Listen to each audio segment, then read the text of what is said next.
Hello and welcome back to Seconds Out. My name is Ayman Khan, here with one of the fighters on the next Creator Clash offering on the 14th of May. He is none other than social media sensation Nathan Barnatt, aka Dad. Nathan, how you doing, sir? I'm doing good. How are you? Yeah, not too bad, not too bad at all. Like, let's just get straight into it. Look, you're taking on AB. Like, Mhm. we heard from him beforehand. This was a one and done for him in his last fight, and maybe he heard that you were going to be in the opposite corner, and maybe he's thinking this might be an easy night for him now.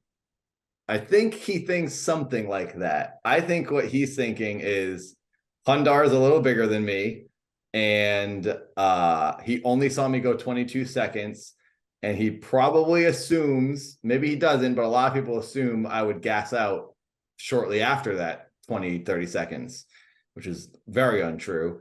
And I think he's like, all right, it won't be as bad as last year. In my opinion, it's going to be worse for him than last year. So, because I know what I can do and how far I go and how my cardio is and how I've been doing in sparring. So I feel it'll be almost just as easy as last year for me. So I watched his video recently, and he said he's back for blood. He's looking for vengeance after your killer last performance. He's got a motive here as well. yeah, it's all garbage. It's all nonsense. He has no desire to do this. He needed something to say, and that's what he came up with. And he doesn't truly believe it. I know he doesn't actually want to fight. He just feels he should. And I am craving fighting, and I can't wait to do my next fight after this. So he's definitely done after this one. He doesn't want to do anymore, and I really want to do more. So I think alone on my enthusiasm and my eagerness and how hard I've been training because of how excited I am, I think he's going to lose pretty quickly because he hasn't barely been training. And you can see on his Twitch, he's streaming 48 hours straight. He's going right from the H3 podcast directly to his Twitch an hour later. So and I know the route he takes to drive home. It takes about an hour with traffic. He gets home and he starts the stream right away. So I'm like, I don't know when he's training. I'm with my coach every day. I'm going to meet my coach in 2 hours. I just got back from my 4 mile run. Every day I'm with my coach twice a day. And it's been like that for 3 months. So I'm definitely outworking him preparing. So we'll see if it translates in the fight. Yeah, you sound like you've been putting the graft in. Like, you're known as Dad, but maybe we should be calling you Chad after that last performance. It was a hellacious 22 seconds that you put out on your opponent. You came with a bucket load of energy in the ring walk, like you'd watched a Deontay Wilder compilation video mixed with some Brock Lesnar videos there. Where Yeah, did all yeah. that energy come from? I've always had lots and lots of energy. I don't know where it comes from. It's been like that forever. If you look at my videos back 20 years, I've been dancing, backflipping. I taught myself gymnastics. I do stunts. I love moving, and I have tons of energy I have to burn off. So I don't drink caffeine. I don't do drugs. I didn't even drink alcohol until 5, 6 years ago. So I just got a lot of natural energy, and I need to burn it off. So yeah, I'll have the same energy this year for sure. I'm ready to go. I'm really ready to go right now. I'll come with clean hands to the viewers as well who won't be seeing me on the video. I've got a Teddy Fresh sweater on, but I've not got a dog in the fight. AB hasn't quite yet answered my response to an interview, so maybe I'm Team Dad here anyway. But look, you've alluded to it a little bit earlier as well, but you saw the fight, his previous last fight. What is your scout report on him? What do you feel? What challenges do you feel he might pose to you, if any at all? I mean, it'll be a challenge, obviously, because anyone throwing a punch at you is a challenge in a way, because you never know what's going to happen. You might move the wrong way, slip the wrong way, and go right into a punch. Or he might get a good shot, see an opening. You never know. My coach always says, we're training for Tyson. Don't think about your opponent. Don't think about what he's doing. You're training for the hardest fight of your life every time. So we're just doing our thing, and we're, hopefully one of our few game plans that we have will work. And I do think he can take a punch because Hundar's pretty strong, and he was definitely taking those punches. So that's something we've considered. And that's maybe like, as far as I know, because I don't know what he's doing this year, people can change completely in a second year. So I think about too much of his old fight, because hopefully he might have corrected all his things that he was doing that were getting him caught last year. But yeah, he can take a punch. That's kind of all we've been thinking about, is because his cardio wasn't great, and I don't think his cardio is going to be much better this year. even if it's doubled, it's still not going to be good enough for me, in my opinion. My coach, he says it's for someone at our level, YouTubers, it's almost more smarter to train for a marathon, like running, than a boxing match. He's like, learn how to punch, learn the fundamentals, and then just train for a marathon, because whoever can throw the longest will win in these types of fights, you know, because we're all pretty fairly matched. We're wearing 16-ounce gloves. There's not going to be any crazy KOs. But like the thing that you see most often is people getting gassed out. So that is the last thing that will ever happen to me. I'm going 10 2.5-minute rounds in sparring, and our match is only 5 2-minute rounds. So we're going well over double the fight, and I'm still punching and throwing at the end of that 10th round. So I know I can make it the 5 rounds easily and throw literally the entire time. So we'll see. Let's see if he can do the same. He didn't complete the 5th round last year, so I have a feeling it'll be similar. But you never know. I try to think these things, but then throw it out the window because it's kind of silly to even assume anything. Figure it out when you're in there, I guess. Fair enough. You've got an acting background. Well, to be fair, me saying that, I'm doing you a bit of disservice because you've been in a lot of cool stuff. Thank you. I wonder, speaking to professional fighters, whether it's their first fight, 5th fight, whatever, those initial few fights, there's always a load of nerves in that. It didn't seem that way with you on the surface, but did that acting experience, I should say, kind of help you deal with those coming into that fight? Definitely, especially the live performances. I performed for like 10 plus years at the Upright Citizens Brigade, which is small little, indie comedy theater, but getting ready to go in front of the audience was my first sort of experience. I also did stand up like way back in New England character. So from there, I would do bigger and bigger shows. I was in the ring for AEW last year. I did a halftime show for the Miami Dolphins in front of 70,000 people. It was like crazy. It was unbelievable. I was ready and I was pumped up for it, but it was definitely like a holy crap, this is a lot of people. So 20,000 people this year is like nothing compared to that. And I crave it. Like I love the sound of the crowd. I love the audience. I love just the being in there. It charges me up. It fires me up. And I get more energy, honestly. And I never want it to end. I never want to leave. I just want to be out there the whole time. Last year, people caught me a lot. The camera actually found me after my fight. I'm running around the arena, like stage diving on fans and taking pictures. The security had to tell me to stop at one point. They're like, you're really causing us some problems, because I was just having so much fun with the crowd. Like, I just don't want the night to end. I want to like high five literally every person in the arena. So I love it. I live for it. Last year was the best weekend of my entire life, and this will probably be the even tie this year. So I can't wait. I love the crowd. I love big audiences, and I can't wait to destroy. I hope it is a brutal battle. Like, I genuinely hope we're like ripping each other apart, because I think it would be very satisfying for the audience and very memorable and legendary if it was a crazy fight. So I hope for it. I want him to try to hurt me, and I hope he does. Yeah, I definitely get the sense that you're looking to try and top your last outing. I've noticed there's been a little bit of a social media break from yourself. What's the reason? What's the thinking behind that? I deleted my Instagram like 10 years ago originally, and because I've always wanted to get off social media. Like, I just hate it. I hate it because it's like I have to do it, and it's the only way for me to like survive, like by promoting myself.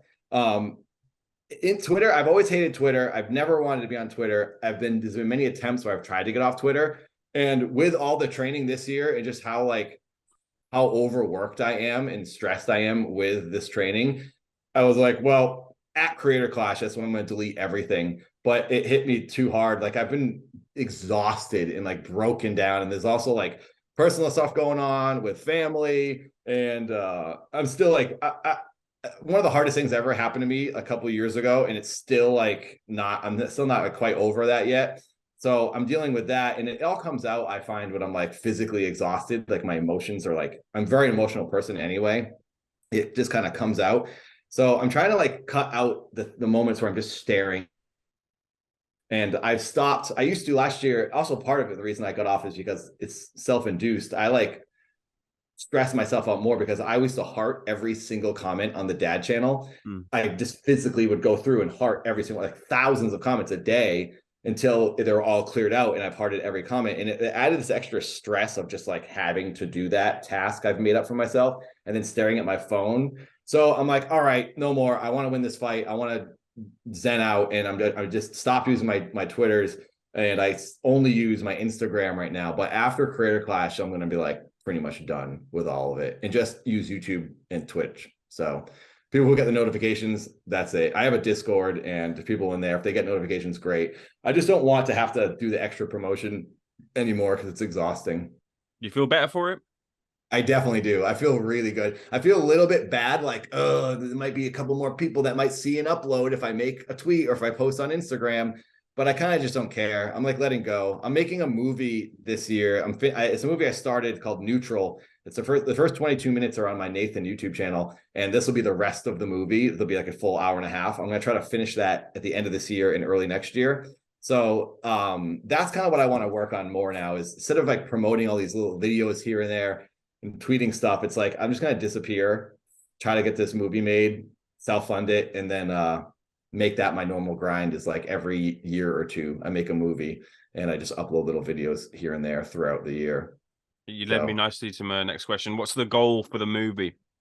The movie, I need to self-fund it. If I'm going to self-fund it, it's probably going to cost around $100,000. The first 22 minutes cost $50,000. So it's a little bit, it's even cheaper if I'm doing another 60 plus minutes for just double the price of what the 22 minutes was. So I'll try to like do streams. I stream for a really long time. Sometimes I'll do like 30-day streams nonstop, 24/7. And through that, I'll get funding for my videos for the year. So I'll probably do something like that, like a month-long stream, Indiegogo, all that kind of thing. And I'm going to look into actual funding through like a producer or somebody who might want to back the film. So just gonna hit up all the avenues I can to get this thing made. But it'll be my first personal completed feature that I've made myself, other than like being in Friends things and my brother's stuff. So yeah, looking forward to it. I think it'll change the trajectory of my life. That was always the main goal anyways, is like make films. I'm thinking, why did I wait so long? I got like carried away with YouTube. Like you get a hit and you make another video, you go on this rabbit hole, just always making videos. So I think I'm gonna try to like take a step back from social media, YouTube, all of it, and like make an actual film now. So after this victory, of course, this will be be beating the internet by like winning a YouTube fight second year in a row. It's like, okay, I've done it. What else do I have to do? I've conquered YouTube. Now go make a movie. Hey, I was rooting for you before. Now I'm rooting for you even stronger. More so, having spoken to you. Look, this social media boxing influencer sphere is very much moving lots of different parts. You said that you want to have more fights. Does that include maybe potentially bridging over to other promotions, or are you solely with Creator Clash? There's a lot going on with Kingpin, Misfits as well. Where do you stand on that? Yeah, Kingpin's looking really pretty good, and I love Wade and Sensei, and they're over there, which makes it a little bit pretty enticing. A good group of people over there. So I'm definitely intrigued by Kingpin. I've talked to the guys at Misfits, and there's interest in them having me there. They mentioned that to me last year, so I'm down to do that. And also, if I could get like a pretty good paycheck for one of these fights, that would be a big chunk of money to go to the movie. So I'm definitely down to do another boxing match. The movie and like a good third round fight would be great. I think it'd be cool to have like a trilogy. Like I did 3 fights, I won them all, and then I bow out.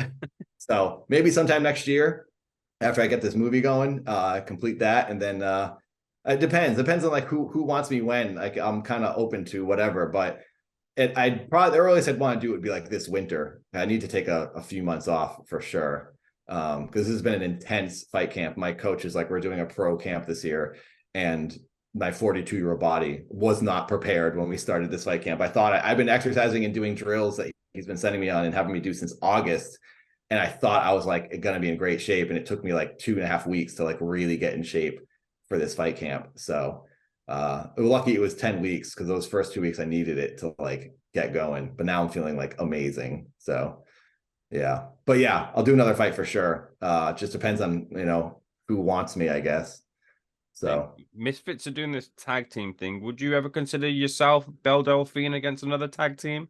Belle and I actually talked about that. I think it'd be funny to go up her against Amaranth too. And she's friends with Amaranth. But I mean, if Belle wanted to do it, I would do it. But I don't know if Belle wants to fight. There was talk about her at Creator Clash against this another girl.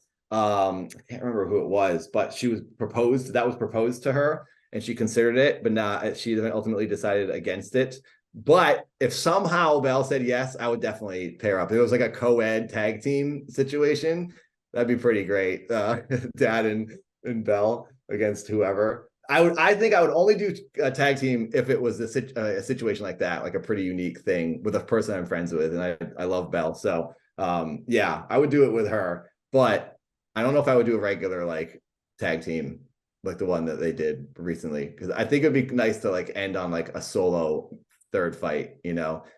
Maybe a tag team would be like a bonus thing later after the third fight or something. I don't know, or whatever, any order. But Let me get your thoughts on a couple of other things. Look, on this card, you feature the likes of Harley Morenstein against John Hennigan. Your take on that fight? Okay, so I don't know. I was all John all the way because John's like a good friend of mine. I'll be in his corner. He'll be in my corner. So I'll be rooting for John. But dang, man, Harley's looking good this year. He like lost a ton of weight. And I've sparred with people with really long arms, and it's infuriating. You just can't get in on them, especially big, thick arms. John's got long arms. He's got longer arms than me. So he'll do well, I think. Also, John is very strong and he hits hard. I felt definitely he's like, well, I'm like, what, 170, and he's 215 pounds or something. So a punch from that arm is like, it hurts, even if it's a sloppy one. So I think it'll be pretty even because John has such good cardio and he's so strong, and Harley has like the length and the height. So it's a kind of a good even pair, you know, like David versus Goliath, but David is like a triathlete basically. So we'll see. I really don't know. I hope it's a draw because I love Harley. I've known Harley for like 15 years or more. It's weird because like originally I really wanted John to win, but now I want both of them to win. So yeah, we'll see. I really don't know. It could go either way, honestly. And I hate to say that. I want to have like a definitive, but I just don't. I don't have a definitive side I would go for. That's fair. That's fair. Hopefully enough. it's John. Hopefully it's Harley won last year. It's okay if he loses this year. But I guess some people can say that about me too. But I will never lose. I will not take loss as an option. It won't happen for me. But I don't know. We'll see. Fingers crossed for both of them. That's fair enough. iDubbbz versus Alex Wasabi in the main event. Who are you picking? Alex is good. I definitely I used to not know. I didn't know who to pick, but I know iDubbbz is so determined and he's training so much. Like he's always training. He is someone I train like a psychotic amount. And I know I train maybe more than a lot of the people. And I think iDubbbz is one of the other people who trains just as much. So I think he's very determined because he lost last year. It's his event. I think he's like going to make sure he wins. So, but I don't know. I haven't seen anything of Alex. I haven't seen anything of either of them. I just know how much iDubbbz is training, but I haven't really seen anything. So I'll lean towards iDubbbz on this one because of his sheer determination. And holy crap, man, he took such super shots from Dr. Mike last year, and he never stopped. My coach Josh at Conquest Boxing has said iDubbbz is a champion. He's like, he took all those shots. My coach would love to train someone like iDubbbz because that's the kind of person you like want, is someone who will never stop going. That's how I am. You've taken so many shots and I just won't stop until I'm literally dead or like passed out. So, and that's what iDubbbz does. So I think iDubbbz's sheer determination will bring him through this one.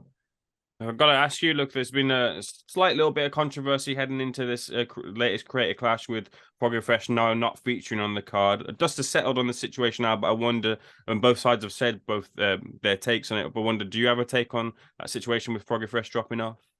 I don't really have a take. I think it's best to just, path of least resistance, no stress, no drama, just keep moving on. So unfortunate things happen, but it's just the way it goes. And I think it's best to just not keep rolling in the mud, That's how I feel. It's no one needs it right now. It's not necessary for anybody. So after the event, hopefully things are figured out and everyone's all good and everyone feels all right. Fair measured response that you expect from a dad. Yeah. A couple more things for me. Jake Paul versus KSI. This is one of the fights that people say, look, we want to see this fight. It's one of the biggest fights in the sphere. Who would you predict as the winner? I've thought about this a bunch. And I like KSI. I recently became sort of friends with KSI. He surprised me and followed me on Instagram. I thought, I was just another one of these people that's in his peripheral that he meets here and there. But the fact that he actually followed me and me be like, oh, he's a pretty cool dude. I met him on the Oliver Tree music video a couple months ago. And I used to think Jake would take it because Jake is a crazy person and he's only fighting. He's got tons of money. He's got super good coaches. But then after seeing the Tommy Fury fight, you realize, okay, things are put into perspective a little bit because he was so good, but he was kind of like, dunking on people who just weren't on his level. And then similar thing with KSI. I think KSI has been matched up against people who aren't really on his level. So now I think it's a kind of a fair fight. I used to think Jake all the way, and I thought KSI didn't have much, but now after seeing Jake's loss and seeing what KSI has done, I think they're pretty even. But I do think Jake has a little more experience and a little more power than KSI. So at this point, if they're a fight, I think Jake would win. But we'll see after this next KSI fight against, is it Joe Fournier he's fighting? After that happens, I think we'll have a better understanding. If he destroys Joe Fournier, then it's like, okay, this is 50-50. But at the moment, I feel Jake has a little bit more of an upper hand just based on his previous fights and his skill he shows. He did hold his own pretty well against Tommy Fury. I think it was obvious he lost, but he did do all right. So, and I don't know if KSI really could have taken Tommy Fury. I think Tommy Fury is way above KSI, but we'll see. Joe Fournier would be a good barometer, I think. Mm-hmm. So I guess I lean towards Jake a little bit more until we see this next fight. And what about you? Who's your dream opponent? Who would you want standing in the opposite corner if you had your way? Well, I've jokingly said Jake Paul's dad, Greg Paul, because I think it'd be funny against a dad versus dad. And I try to say good dad versus bad. But he is much older than me. He's 56 or something. I'm 42. So that's 14 years older than me. Granted, I'm 14 years older than these guys I'm fighting, but 56, it's pretty up there. I would do it if it was a charity thing or a funny thing, as a joke if he really wanted to, but I have a feeling they'd probably want to pair him with someone closer to his age. So not necessarily that. That would be just a good attention grabber, I guess. It'd be fun to be involved in something like that. Nexpo is a guy who has a pretty popular dude on, and he and I have some history. He's covered my videos. He's kind of like a Matt Pat film theory type channel, and he covers kind of cryptic, dark, spooky stuff. And he sent a lawsuit to me because I said all kinds of stuff about him after he said stuff about, he said I was being brainwashed and my wife was controlling me with the cans of food and the facility that I live in is sketchy and all this stuff. And I was like, that's wrong. You're putting out false information. So then I said a bunch of stuff about this cult he's actually in. He's in a group called the Dark Party with other spooky YouTubers. And he then sent a lawsuit. So ever since then, there's been a little bit of beef between us and our audiences. And I think our world, our little corner of the internet would enjoy that fight. He's not on in the influencer boxing scene, so I don't know how much the world that watches these fights would care, but I know our little audience would love it. So other than that, I don't know. Nexpo or whoever, honestly, I have no idea who. I'd like to fight someone who I have had some history with, like Matt Pat or something. Honestly, a WWE wrestling match is something I would really like to do after boxing, because I've done indie wrestling. I was trained by Rikishi, who's WWE legend, Hall of Famer, and I would love to do a wrestling match after this, big time. I actually, if I win the fight, I want to call out WWE as a company, because they've been tiptoeing around me for 10 years now. I had a whole feud with Dolph Ziggler. Bray Wyatt knows me well, called me on the phone a couple months about something. So Austin Creed, I know all these guys, and it's come on, just get me in there. So after this big spectacle of these boxing matches, and apparently WWE is going into boxing somehow.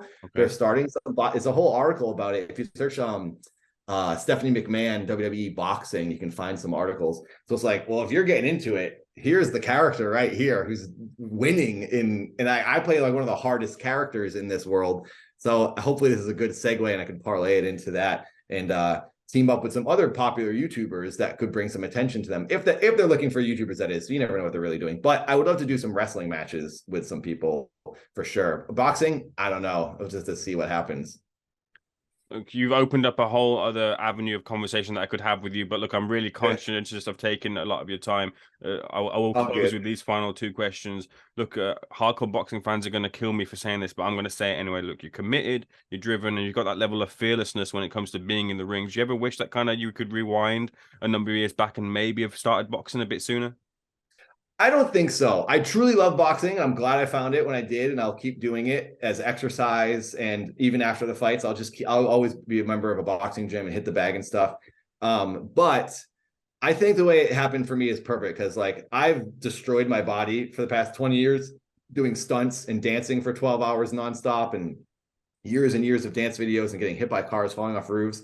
So I think in my kind of crazy mentality of like never stopping and like doing things till I conquer it has helped me. If I had boxed earlier, I think I'd probably be in worse physical shape than I am now. So I'm happy that I was able to do all the acting and the stunt work and the physical comedy that I've done. And it's kept me in shape in order to do boxing in this little weird world and do well at it. I don't know how well I would have done if I was doing legitimate boxing with pros, because I am a slow learner. I'll look a little better this year, but I still think I belong more in like the hobbyist type boxing world, not the pros. Like some of the people at Misfits are getting so good. I don't really care to get that good. I want to get good enough to win a handful of fights and have it be like this cool thing I did for a few years, you know, have like my trilogy or my 4 fights of like that were big spectacle and I didn't look horrible. That's all I really care about. So I just like doing different things, and this has been a very fun different thing, and I'll probably go off and do something. Hopefully wrestling is a big thing after this, because I've dabbled in that, but I feel like I haven't really conquered it yet. But if I do 3 good fights, it's like, all right, I did it. I did the YouTube boxing thing, and now I'll do professional wrestling. I did amateur wrestling in high school. I did really well. I beat one of the football players. The football team hated me in high school because I was the freak. I was the weird kid, and I destroyed this kid in front of the whole school at the wrestling tournament, and it was awesome. I had pigtails in my hair, I had rainbow socks up to my knees, and they hated me, and I destroyed this dude. So it was very satisfying. I was like, all right, amateur wrestling, pro wrestling, boxing, I do it all, and I'm the weirdo. So hopefully I can keep going and show people that the strange artistic people can throw down in the ring too. It's been a great conversation with you. I'll leave the final word with you. What happens May 14th, you against AB? What happens in the ring? I don't know. My coach has been really telling me, don't think at all what's going to happen. Just play it by ear, go with it, go figure it out as it's happening. We want to win, obviously, ultimately. I expect to go all 5 rounds and to be throwing the whole time. But part of me tells me it might end, if not in round 1, in round 2. That's like my back of my mind, fingers crossed scenario, but I'm prepared to go all 5 rounds, like nonstop action. So whatever one happens, I'll be good with. Very much looking forward to the fight. Once again, it's been a real pleasure speaking to you and getting to know you a bit more. Thank you so much. And again, all the best in your goals and you getting the win, hopefully, from your perspective as well. We'll see what AB has to say on the 14th of May. Thank you so much. Thank you very much. This was great. See you later.